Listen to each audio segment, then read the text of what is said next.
Yes, because anything that we want to achieve as a people that will advance the cause of our dear country Nigeria, we can actually achieve it. If we respect the laws and we play our part, definitely it will make the country a better place for us to live in. But we can't say the same for those in the Niger Delta. That has been one major issue. Since the discovery of crude oil in Oloibiri in 1956, the region has not known peace. From militancy, bad roads, illegal refineries, crude oil spills that has continued to pit the residents, the people, against the government and multinational oil companies, the story continues to widen. But how can we extricate ourselves from this against the background that, despite the losses that occurred with the decay fire incident as a result of crude oil explosion, we've continued to have several other explosions coming from tanker loaded with fuel, falling and bursting into flames, and Nigerians trying to scoop fuel. In the process, they lost their lives. Just last week here, we had a similar incident in Koko on the Benin-Saple Road axis. This, to a large extent, was a result of bad roads. But those who went to school feel they should have listened to the voice of reason and perhaps learn from what transpired in the decay fire incident and several others that have happened over the years. But you know, when a man is buoyed by the drive for survival, probably will not listen to some of these things. He may not even remember some of these things. Those who have died, they've died just for nothing. But it's a reflection of the fact that if government is responsible enough, all of these things will happen.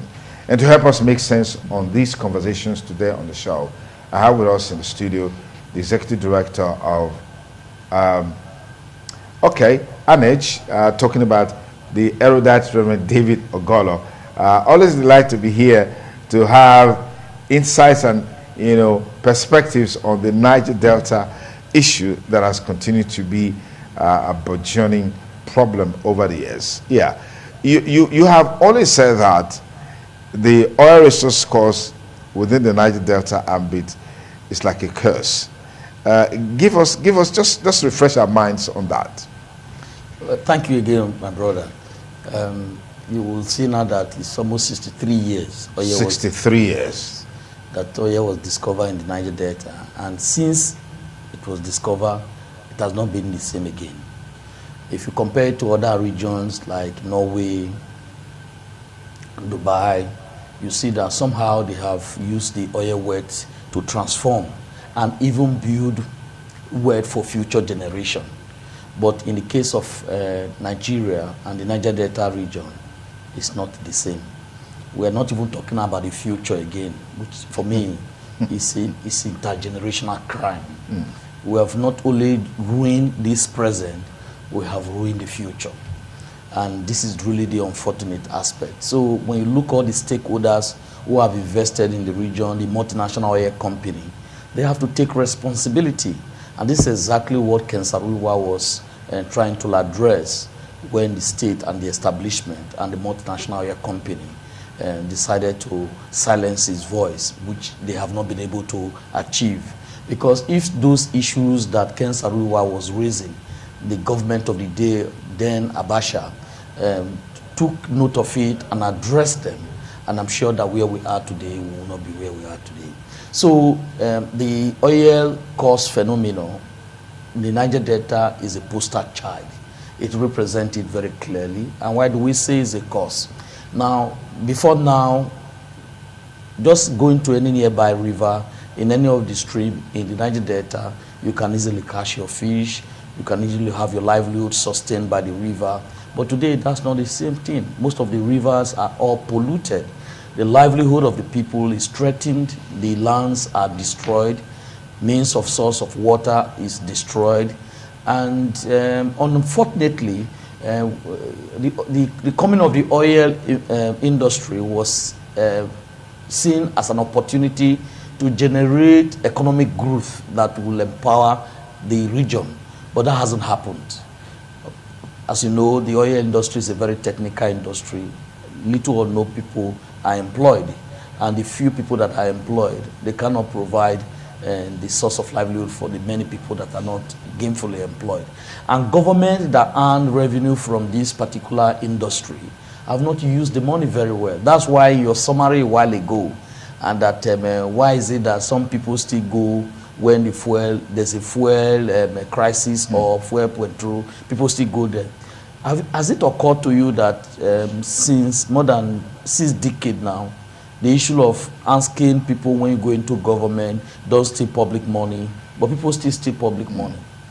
And even there are laws, rules, courts to prevent things like that, but it still happen. That's human for you. Okay. So the reality of the oil industry in Niger Delta is that it has brought pain.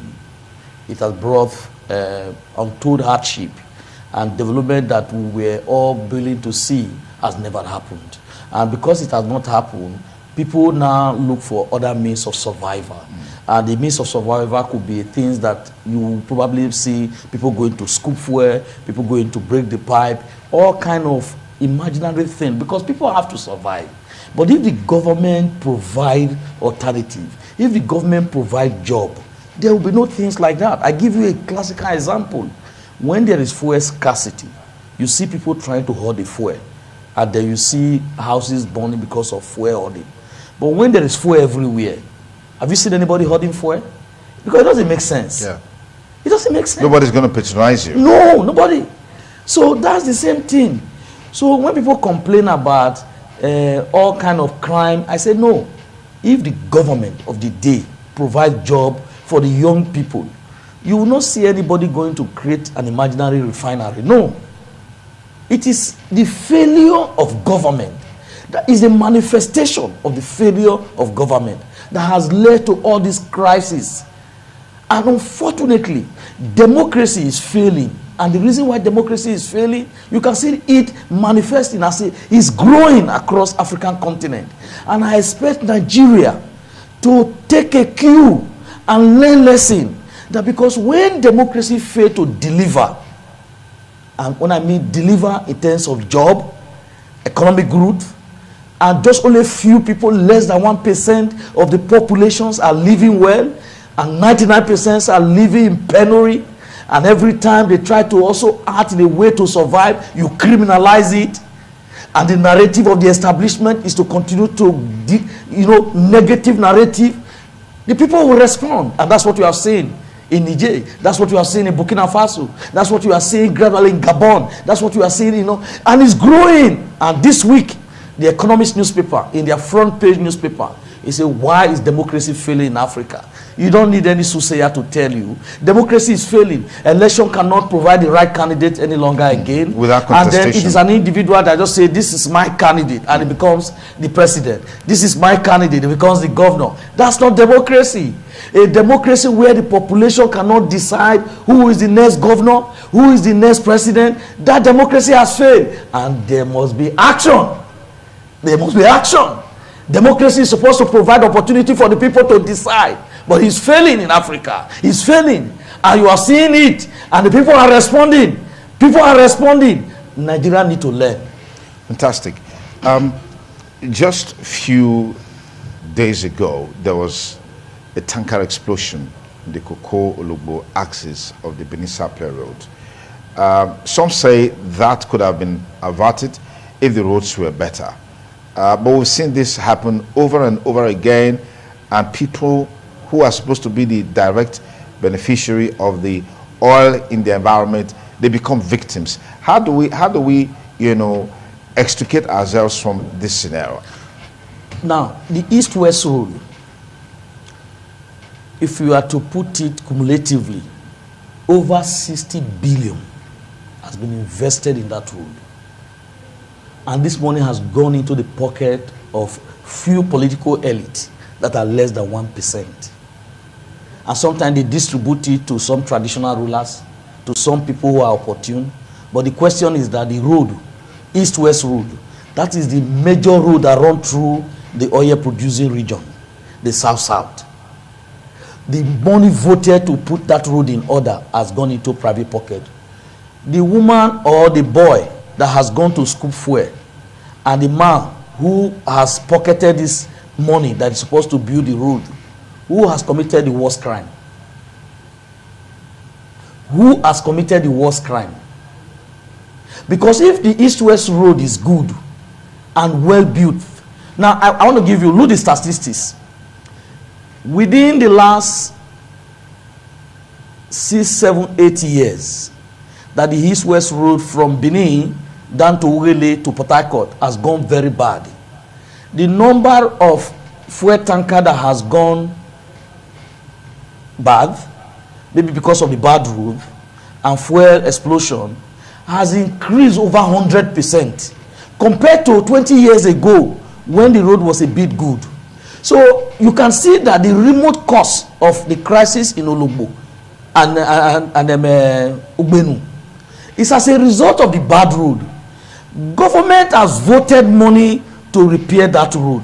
What has happened? NDDC has put money, federal government has put money. What has happened to those money? They've gone to private pocket. And today, look the consequence, and people die daily.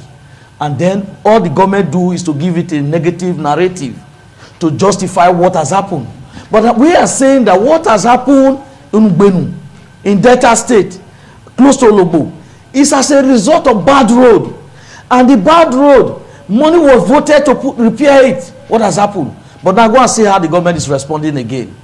Because more than 50 people have died, they've gone there with their own palliative again. And in less than 3 days or 5 days, just a rainfall, it will go bad again.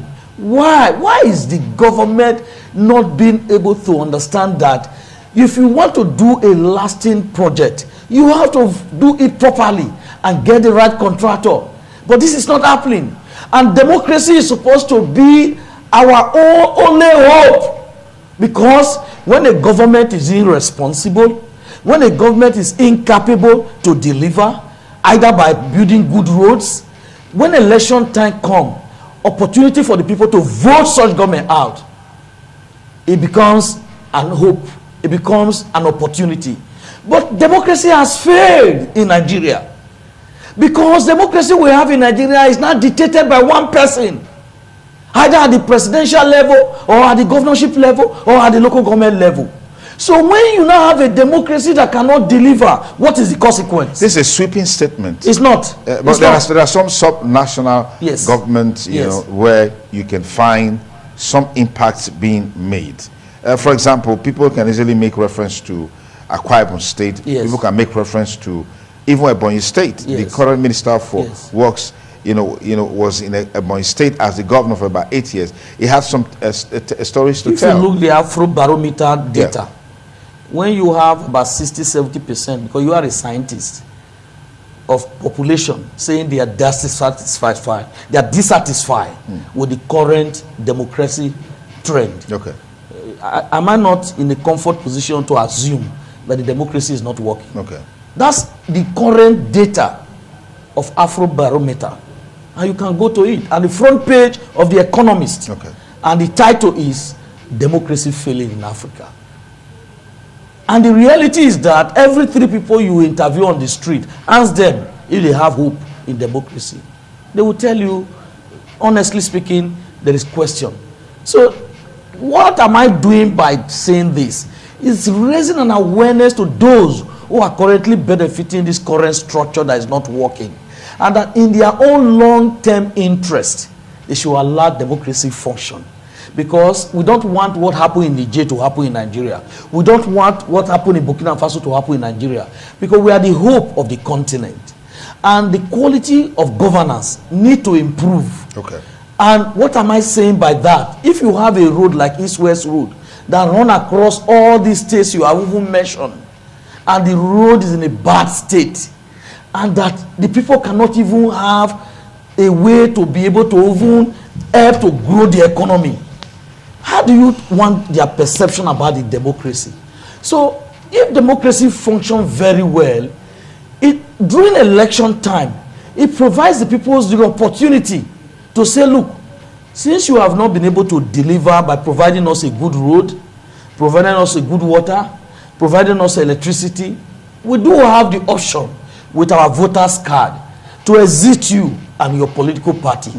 But if you don't provide that opportunity for people to be able to make that decision, you are putting them, it's like a, you know, there's a saying that if even goat, if you are pursuing goat, there are extent the goat gets to, you say, no, I will not move again. It will turn against you. It will turn against you. The elite, we are raising an alarm. They should be careful. Don't push the people to the wall. Don't push the people to the wall, because nature has a way of responding. Nature has a way of responding.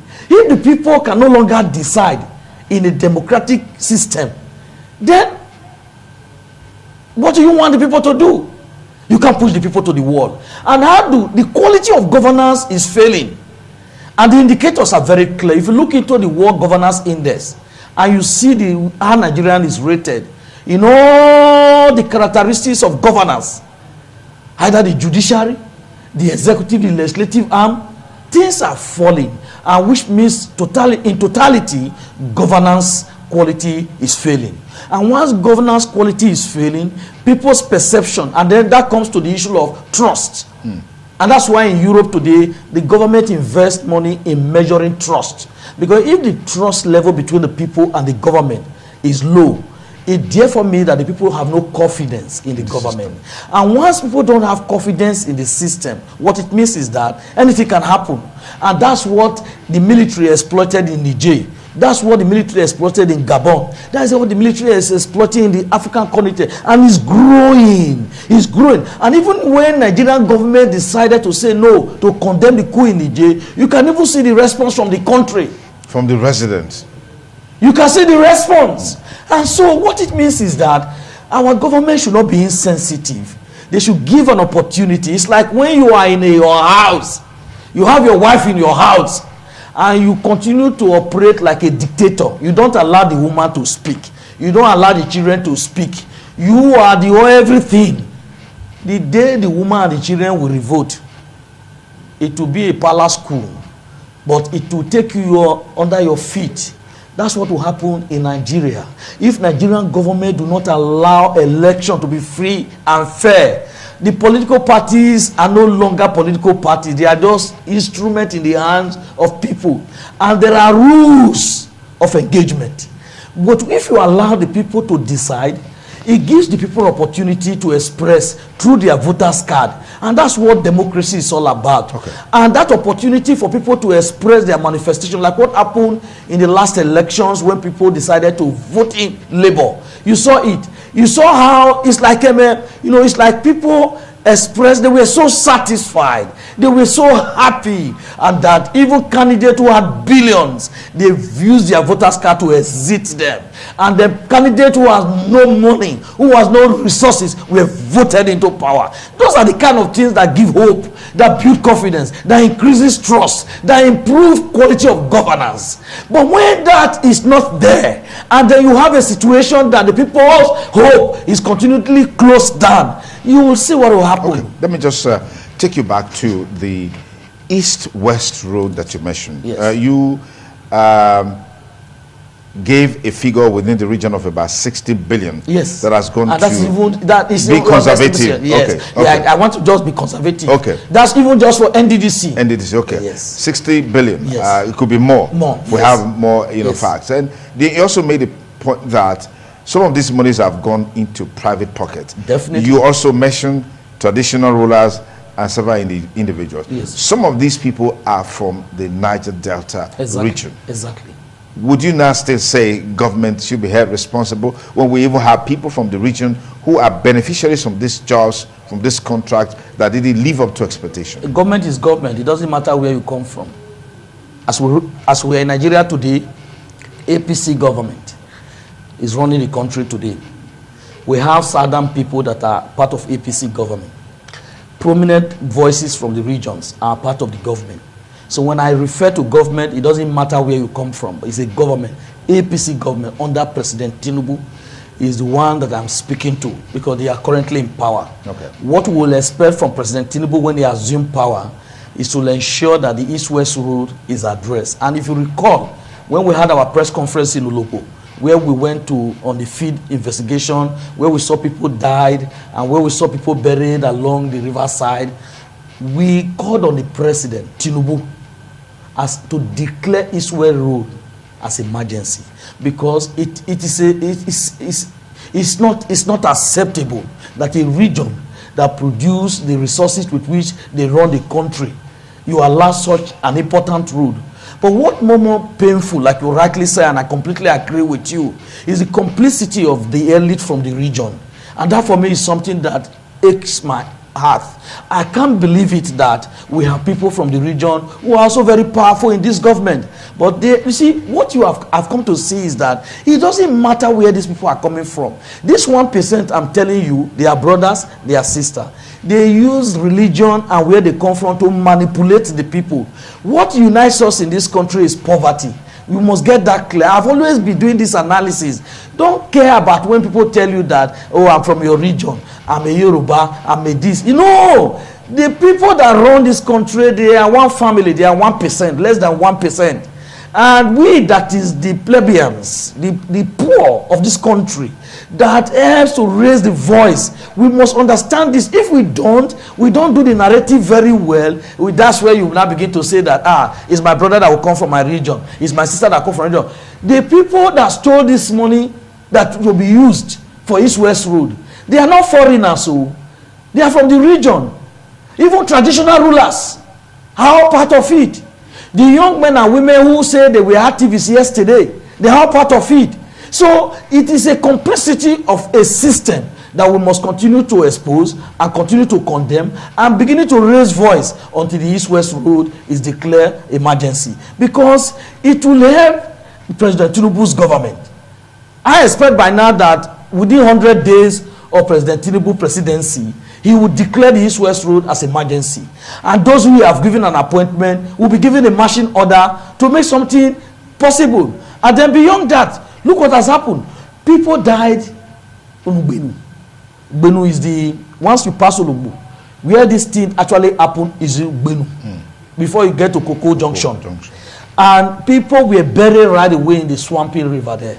And the women, people were still inside the swamp with such a tragic fire incident.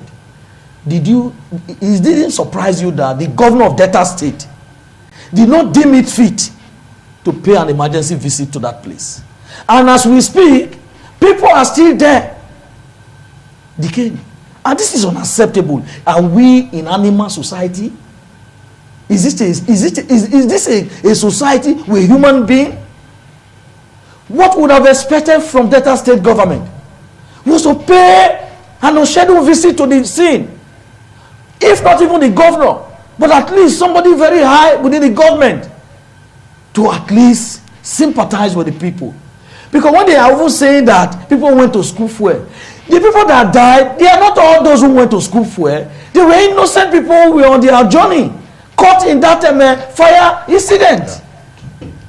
Even if we lost one single soul that didn't school for it, don't they deserve justice? It is on the premise of that we are calling on the president and calling on both state governments, Edo and Delta, to come to, and now instead of arguing who is responsible to build the road or not, what we need, even at the government level, do you know that the state government, Edo and Delta, they can put head together. They are parliamentarians from those two states. They can put head together to form East-West Road parliamentarian agenda and take away difference. Look, US, the Democratic Party and then the Republican Party. When it comes to the issue of the agenda for the country, they put their political difference aside. The East-West Road project is enough to give that an agenda. Then the king, the Oba of Benin, the Shakiri, what do you call it? Oluwafori. All these are important people who can get involved. Why are we not united? And then the political leaders of those political parties, like my friend Adamu Shomole and them others, key voices, they should have been able to come together. Now, I am even forced to now come and assume that Tony Anene was the most best political leader we ever have in this region. Because it was during the period of Tony Anene that we have some of these bypass road. So you can see that Until you give political opportunity to individual, you don't know what they can easily do. So the time of Tony Anene is even more better now. We have more good stories to talk about Tony Anene's era when he was a political leader from this region. So can we now still go back to that time? Can't we also form a sort of alliance? Yeah, at this and time put our to drive. You can imagine if my friend, the governor of Edo State, Obaseki, and the governor of Delta State, they come together, put their political difference aside, go to Abuja, have a dinner with all the parliamentarians from this region. And do you know that they will be able to form a pressure group? Because the resources of the country is scarce. Every region is making a demand for it. Yeah. So you don't allow your political difference deny you not having access to the pie. So this infighting, difference, this fight over this, it doesn't make us meet ultimate goal of development for the region. So my appeal this morning is to appeal to Governor Obaseki, appeal to the governor of Delta State, the Oba of Benin. Each time there is conflict among this elite, the grass suffer. Okay. And that's what you see in the East-West Road. That's what you see in lack of development. You remember when Oba of Benin and Governor Obaseki were working together. You saw the impact they made in stopping land speculation in Edo State. You saw how impactful that partnership generated political momentum and trust. And today in Edo State, the issue of land speculation was put to a lasting rest. Community agitation, community this, community that, it was because of the cooperation between the Oba of Benin and the government. And that was very successful. Yeah. We should build on such kind of success. Okay. Government and traditional rulers, pastors, bishops, they should come together, because they should not always be giving bad name to the poor. The poor woman who left her 3-year-old child to go and scoop fuel, it is not an easy decision. It is only when you have not experienced poverty. When you have experienced poverty, you will know what it means for a man to take a decision of life and death. Those who go to Europe through the Mediterranean Sea, they see every day that people die in the sea. Yes, but they tell you that they Yeah. prefer to die than not to live. So they will go through the sea. So it's out of survivor. Okay. It's out of survivor. And do we encourage them to continue to scoop the fuel when it happens? No. But we need a permanent solution. What is the permanent solution? I have recommended. It's not about just criticizing. The Oba of Benin, the Governor Obaseki, the Governor of Delta State, other governor from the South region, they should put their differences aside. They go error. That's how the Benin said it. No time. No time. There is no time. Every time you are wasting, other regions are making progress. They are making progress. And at the end of the day, you will go to Lagos. That's why I say all our elite, they go to Lagos. Have you seen any, most of these governors, they don't stay in their state because they have made their state ungovernable. Most governors, yes, once they finish their tenure, they move to Lagos. Go take a research. Or they move to Abuja. Abuja. You see, because they have made their state ungovernable. But they would have loved to stay in the state. But they make it ungovernable because nobody can be a governor forever. Nobody can be a president forever. Nobody can be a senator forever. There is time. So when you have the time, you use it very well. Because time is resources. Absolutely. And if you don't use it very well, it elapses. you will be reminded in future. And we don't go to anywhere. We are not a go transfer. Are you seeing that? So we're always reminding those in authority. Yeah. Your 4 years, your 8 years, use it very well. All right, that's a fantastic way to end this conversation, looking at the Niger Delta resource issue, and of course reflecting on the incident that happened just a few days ago at Ugolor, where there was a fuel tanker explosion. Just like Reverend Ugolor said, many of the people who actually lost their lives, they were not there to scoop fuel. As a matter of fact, they were caught up in the inferno that occurred on their way to either Benin City or out of Benin City. They were caught up in that holdup. A good friend of ours, the owner of Amelsa Motors, lost and it's not lost a coastal bus in that inferno. I see. Yeah, lost a coastal bus. Amelsa Motors lost a coastal bus in that inferno. You know the impact of that investment. That investment. It's possible that he took loan to make that investment. So it's really sad. It's really sad. Really sad. We hope that government and our elites and but also those armies are people. It is only here in this part of this world that private sector people don't see the need to work with civil society. In America, the reason why American systems are working, because people like Amiosa, they will invest in foundation. People like us that are campaigning, advocate. But you know, private sector here, they are so self-centered. Okay. You can see the damage. So they should be able to invest. That's a matter for another day. So let's take a pause. They should be investing in advocacy. It's still TMI. Because it costs money to be in this platform. Absolutely. It's but you didn't pay for this. This is a free one. But no, it costs the ITV. Of course, money by way of diesel and fuel. I can advertise. Absolutely. Anyway, it's still TMI, beautiful Monday morning on the ITV network. We'll take a short break. We'll be linking up with our Abuja network studio in a moment to have our next line of conversation, but that will be much later. Okay, so because we're having a challenge, my director is telling me that we can actually continue with our conversation on the Niger Delta resource issue against the background of the challenges that is happening in the region. So, Reverend Ugolor, I'm prepared to still continue this conversation with you. You know, the gods of Niger Delta have spoken. You know, until we decide. This issue has been on. I mean, for the Ogoni cleanup exercise, which has also been a metaphor of some sort, we have this ding-dong affair, this back and forth movement going on, and you can't really find something very tangible that has been achieved in the Ogoni cleanup, in spite of the UNEP report that has given a very damaging scenario of the water, of the land, and of the air and other natural resource in that region. And many a times we find out that when we analyze these issues, the elite, sometimes even the local people, they play a major role into why some of these things are not working.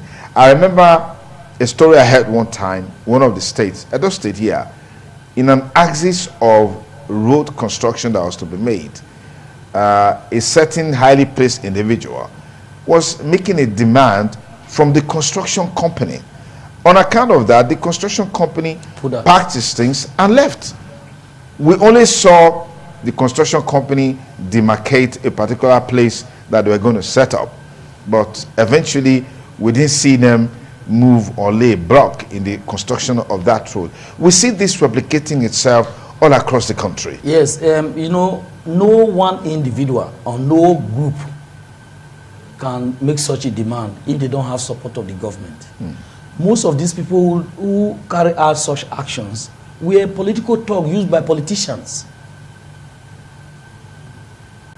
If you recall, the militancy during Jonathan's period, why did it end with Jonathan? Boko Haram is almost coming to an end again now. Because it's no one single individual, no community of people can hold government hostage. But when the community or the people, like Agbero in Edo State, it takes Governor Obaseki just a policy statement. It ends that culture of Agberoism. That's all. But if Governor Obaseki patronizes Agbero, Agbero will be everywhere. So any of this kind of thing, you have some group of people holding a company that government has given a contract to host it, is complicity of the government. Because the government used these people during the election time. But these people are human beings. No, they are not human beings. What are they? They are not human beings. They are livelihood. They are conflict entrepreneur. You know what I mean by that? Conflict entrepreneur. They survive by a conflict. They carry gun for the government. They kill. They do all kind of things for government. Me that is honorary man, will I go and carry gun? Can a government convince me to carry gun on election day? Is this my man that is my gun? But the government want to silence this voice. So they use these people. Look, my friend, during the weakest time in River State, Ken, he was shot dead. A journalist. A human rights activist. Human rights activist, okay. Because he speaks truth. And what are they using? Is these conflict entrepreneurs. So when a government patronizes a conflict entrepreneur, it becomes difficult for the government to control that conflict entrepreneur. Since Governor Obaseki does not patronize Agbero, you cannot see Agbero anywhere. How will you? How can you? So it is government that patronizes conflict entrepreneurs. He's the one that are giving these people mandate. When Governor Obaseki Oba Benin decided that no land, all this land, before you want to build a house, you want to do borehole, do you know that it was coming to a very, even just to roof your house in Benin? People don't remember these things again. But the Oba of Benin, may God bless him. And Governor Obaseki, may God bless him. We are now all free in Edo to build whatever you want. Don't even do borehole in your house, in the land you bought. You don't remember again. You don't. People will not remember again. It was as a result of the action of Oba Benin and Governor Obaseki.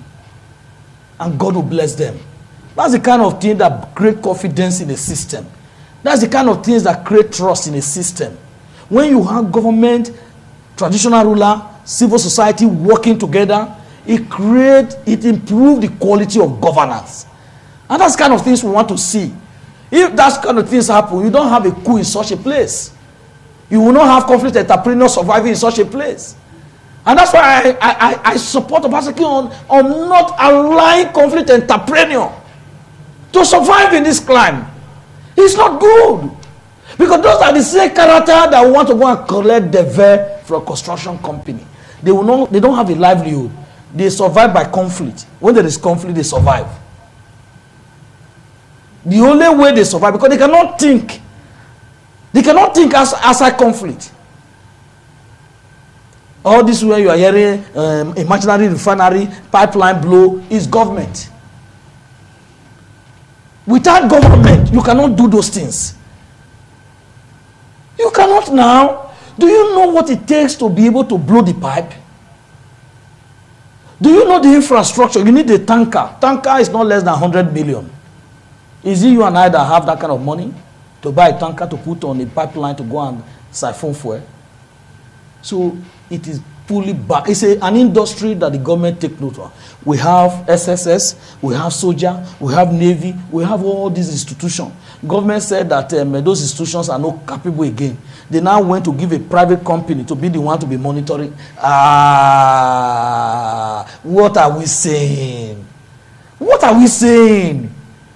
You have all these institutions, all the budget of the state is put in funding army, funding Navy, funding SSS, funding all these institutions. But when you have some of these institutions that are compromised, that also undermines whatever effort government is making who is government? Who is government? These are part of the institutions. The institutions are part of government. So you're answering my question. So that's the evidence. Government now said they are incapable. Because that's by taking away the protection of the sea and put it in a private company, government is saying indirectly that they are incapable. So a functional democracy should have provided the citizens the opportunity to exit such government. But resistance to those actions is what is leading to coup in Niger, in Burkina Faso, in Gabon. I am saying, and I'm raising an alarm, that Niger Delta, the way it is today, it is not good for democracy. Okay, let's quickly talk about the UNEP reports Yes. in Ogoni and the seeming lackadaisical attitude to implementing the content of that report to revamp the livelihoods in those areas. What are your thoughts? The UNEP report again provides copious evidence of how multinational oil companies like Shell have degraded the environment in the Niger Delta and destroyed the livelihood. And Shell operation in another climb compared to what is happening in Niger Delta is an eyesore. Few years ago, I went to Scotland, Shetland, precisely, where I went to see how oil operations, exploitations are carried out. When I got to Shetland in Scotland, I shed tears. Not only that the environment is well kept, the operation, the standards are quite different from what we see in the Niger Delta. They have the Shetland Trust Fund. They have invested, they have invested some certain money to take care of the future generation of Shetland people. Whereas in Nigeria, the difference is clear. Just exactly what happened when AT&P, African Timber, was operating in Nigeria, in Sapele. After Timber got finished, what happened? AT&P left Nigeria. So it's like a woman you raped and abandoned. Nigeria was abandoned. AT&P left. Then look what has happened in the Niger Delta. Shell, Chevron, they've all reaped the onshore. They are not moving offshore. Who will take care of the liability? That's what the UNEP report all is addressing. And at the COP27, the climate change conference, developed countries came together and said, for developing country to address climate change problem, they will need about $100 billion. As we speak, it's still rhetoric. Nobody. We just came back from Nairobi when we went for the African climate change. It's still the same story. So, but every country must come up with policies to address this liability, these issues. And we hope that the Nigerian government under President Tinubu should be able to bring out policies that will help address this climate change challenge, which UNEP have also identified. The livelihood of the people that have been destroyed, Shell and Chevron and all those companies that have benefited from the region should be able to put some money aside to address those issues. And even the UNEP report, with all the recommendations, we try to visit Ugolor, you shed tears. It's as a result that even the community people have taken action. But all the court decisions in Nigeria, you know, Shell is more than a state. They have captured the state. It's difficult to use national institutions to hold Shell accountable. And that's why some of us have also beginning to look globally by looking into the investors like Bedrock, Vanguard. These are big investors, the Norwegian Oil Fund. These are the big investors. 2 years ago, last year, we also discovered that Church of England was also an investor in Shell. We took a campaign from here to Church of England. You cannot be carrying the Bible and then people's money that they give you in tithe and here and there. You are investing in a company that is killing people in Niger Delta. And luckily enough, early this year, Shell announced their disinvestment away from Shell and Church of England. They have announced, they have pulled out of Shell. That was a big victory for our campaign globally. So we believe that if Shell doesn't get any funding any longer again, they will not be able to do the dirty business they are doing in Nigeria. Now you have this culture of, they are called illegal refineries. Yes. But in real sense, like we've had some people talk about, many times these are even some of the sources of fuel products. I mean, crude oil products that services the nation in terms of diesel, in terms of petrol, and all of that. And every now and then, the Nigerian security structures celebrate the destruction of these, refineries, as it were, without also considering about the environmental pollution and all of those environmental hazards, health hazards associated with this act. What are your thoughts? I don't subscribe to that destruction at all. It doesn't make sense. If you seized a trailer full with a truckload, all you need to do, if the government does not know what to do with it, is set up a panel to sell it. The money that comes out of it, give it to a orphanage home. Why burn it? Does it make sense at all? As a member of the Presidential Committee on Asset Disposal, I've had the opportunity to go around the country. When I saw the asset that is wasting in this country, particularly from EFCC, ICPC, and other anti-corruption agency, I shed tears. Because why is government always not able to convert these resources to become a useful source of revenue for the country? You know, just tax collection alone for offenses committed by cabs in New York is a major source of revenue to run New York.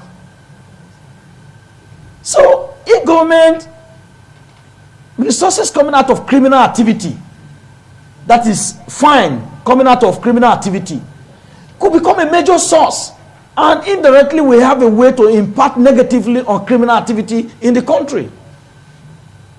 So it's like you have this traffic people across Benin. They can become a source. People, you know, there are people who feel that they will drive recklessly. There's nothing wrong. Anytime you drive recklessly, you're caught, pay. you pay the fine. You pay the fine. You do the crime, you do the time. Yeah, then that's why that phrase of crime must not pay. But crime pay in Nigeria. If crime must not pay, what the government need to do is to ensure that each time you are involved in crime, you pay for it. So government uses that money, because otherwise, where will government be making money from? So that's why we feel that when you seize a tanker that is used for illegal refinery or whatever, anything, don't burn it. And you know what they do? All those are decor to deceive the people that they are working, but it's not true. They should document it very well. When you document it, we will know the owners. That's why we are campaigning for beneficial ownership. As I mentioned to you, those tankers are not owned by poor people. So when we know the owners, we'll be able to expose the owners. And you'll be surprised the owners are in corridors of power. So what they quickly just do, they don't like fire. So the government should not be burning those tankers. They should set up a committee. The committee will make a sale of the product and the tanker, and distribute the money across all the orphanage homes. Is it not better? You would have saved the environment from environmental degradation or pollution. Then you have also make resources available to run the orphanage home. Because in a better society, the orphanage homes are also playing a role to support the government. Otherwise, those children can become irresponsible and become Boko Haram supporter. If children are not properly trained, it's in the interest of government to create an enabling environment. Because if people are not properly trained and people are disenchanted, they can become a supporter of Boko Haram. They can become armed robber. They become accessory to entrepreneurial conflict situation. That's why we are appealing that government should create an enabling environment, and it just take a little thinking. A little thinking, like the East-West Road. What does it take a government to put the East-West Road in order? It doesn't require any science at all. Give it to Julius Berger. Tell Julius Berger to just take control of one oil well in the Niger Delta. And that's it. It's 6 lane from Benin. The lane will start from the Oba Palace, and it will end the Calabar. Did you hear what I said? I said the 6th lane will start in Oba Palace and end the Calabar. And within 2 years, Julius Berger will deliver. But the criminal we have in government will not allow this. That's the problem. They will not. What does it take? Julius Berger will do it 6 lane, and the whole Niger Delta region will be transformed. Did you not recall, before Oshomole became a governor, when Oshomole came, he came to dualize some of the road. Did you not see the airport road, for example?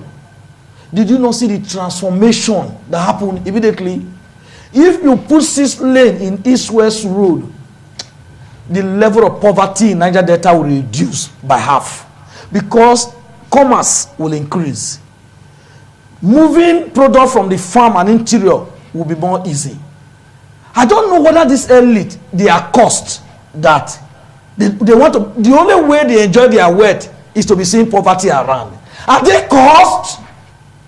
And they will go to Dubai, they will go to New York, they will send their children to all those far places. I think they have a psychiatric problem. Because if it's not a psychiatric problem, why will you, as a governor, a president, your people are dying in poverty? Do you enjoy it? Oh, so can I see they enjoy it? That's why you see when they are driving, they stay in a car. And this is a car they have not been able to buy for themselves. 20 cars, only one man. Our leaders have psychiatric problem. They go, I was in Switzerland a few months ago. I met with the Switzerland government. Do you know that as my partners were escorting me down, they pointed to me that go and see the Minister for Defense, a woman with a bag. No soldier, nobody around her. And I told her, I started laughing. I wanted to roll in the ground. I said, but let them not come and say I'm a madman. I said, because this will not happen. A Minister for Defense. Do you know the last time I also saw a Rufai in airport in Frankfurt? A Rufai was alone, carrying his bag. But when he's in Nigeria, these people, they have a psychiatric problem. It's a psychiatric problem. It's psychiatric. Okay, but don't you think that part of the reason why you have this difference between what you see there and here is because of the overwhelming insecurity problem Who caused it? in Nigeria? I told you just now, I used the phrase conflict entrepreneur. Who caused it? Obaseki ended conflict entrepreneur in the Edo State. Did heaven fall? Agbero, he ended it. Did heaven fall?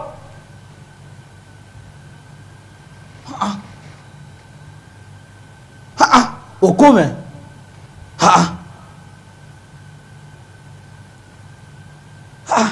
The conflict entrepreneurs are funded by government.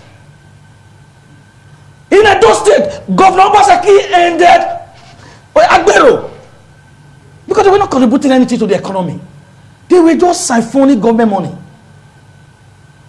No value. And they were feeding insecurity.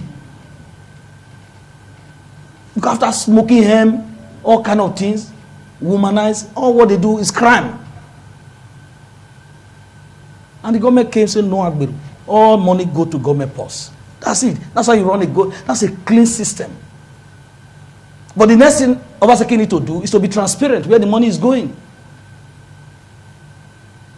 Governor doesn't just end about collecting.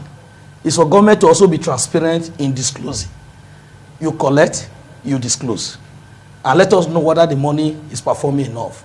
And I give a synonym and to illustrate it about transparency and accountability. When you are a man in the house and your salary, you don't disclose your paycheck to your wife. Your wife has responsibility to be suspecting you. And there will be crisis in that home. Because the woman does not know what you earn. So a demand can be over your salary. But if your salary is 10 naira and you give the pay slip, your wife is aware, it will not ask you 12 naira. But in Nigeria, while the governors and the president are facing problems, they cover the income. They don't allow the population to know.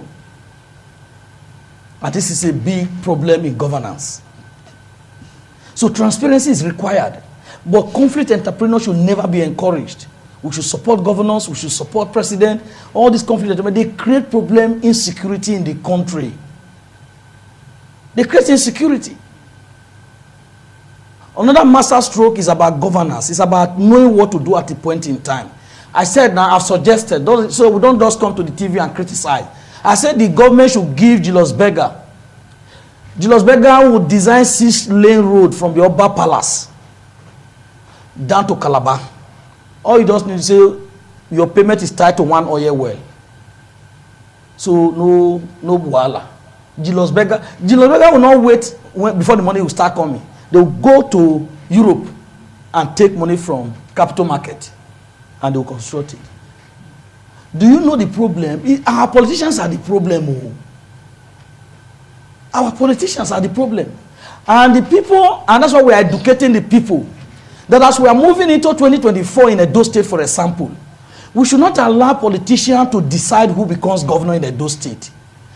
The people should go and vote. The people should get their voters card ready. As the politicians are plotting to have their candidate, we the people should be plotting to have our candidate. Because The power resides in the governor.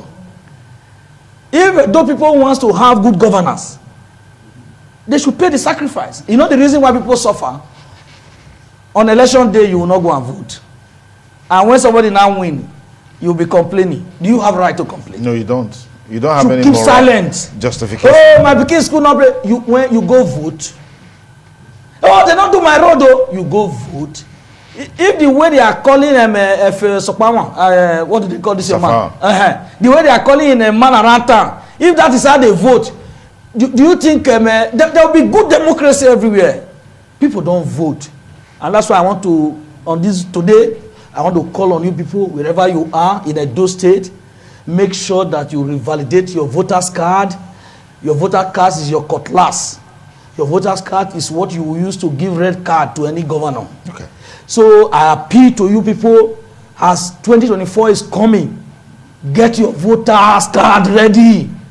So that as the governors and the presidents and all the people are plotting their coup, we will also be plotting our coup. With your voter's card. With our voter's card. Yeah, exactly. With the voter's card. Right. Our voter's card is our gun.